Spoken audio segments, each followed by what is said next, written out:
Who was the person that insisted Luka Doncic needed to go? It was Nico Harrison.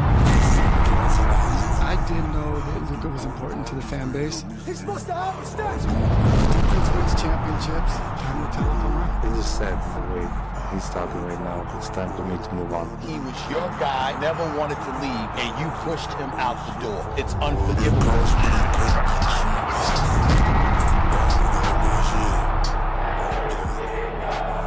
So as far as Nico Harrison, I think he got scapegoated, and which is weird because a lot of Mavs fans want to like argue with me on this. I guess it's because they're really mad at him. But like, I think it's clear that he couldn't have made that move without getting the front office's approval.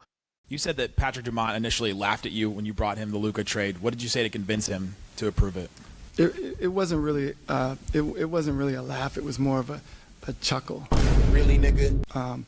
But really, it was just I'd said it out of the blue. And then as we started talking more, I gave him reasoning behind it. And, we're a very process-oriented organization, and everything we do is without emotion. It goes through the lens of process.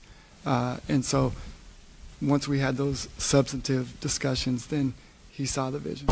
And they backed him up, and they had all these justifications. It was that energy where you said, if you look at the greats, Jordan, Bird, Kobe, Shaq, I knew you f***ed when you said that name. They worked really hard every day with the singular focus to win.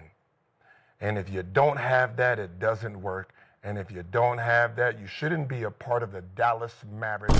That's who we want. That was your statement. That was Patrick Dumont's statement. Yeah, you made all these statements to justify the trade.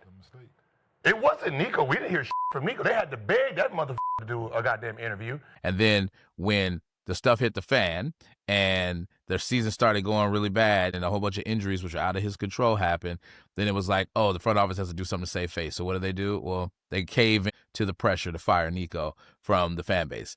Gil, did the Mavs make the right move firing Nico Harrison at this point in the season? Yes, the fact that the fans are refusing to let it go and they're just going to keep being annoying about it, then yes, you're going to have to remove it so they can shut the up at this point. So Nico, I think he made a dumb trade, but I think he wasn't alone in that.